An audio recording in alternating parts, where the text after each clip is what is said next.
Welcome to Tech Leveler, I'm Lee, and in this super quick video I'm going to show you how to remove the password from Windows 11.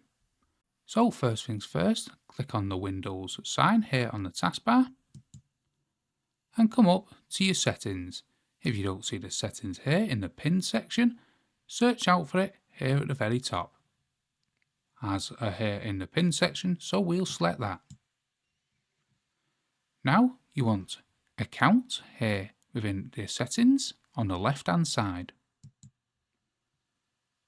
Then you want to come down to the bottom here and you'll see sign in options. Then you'll see password here. You want to select the drop down here and you can see it says all set up. You're all set up. We want to change this and we want to enter our current password.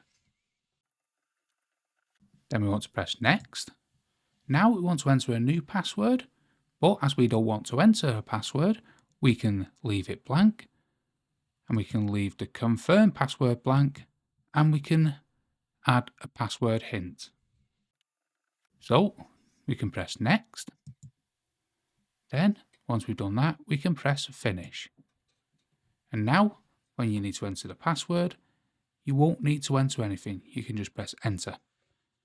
So that's how to remove a password from Windows 11 and disable the login password. Hope you found that video helpful. If you did, smash the like, smash the subscribe, and thank you for watching.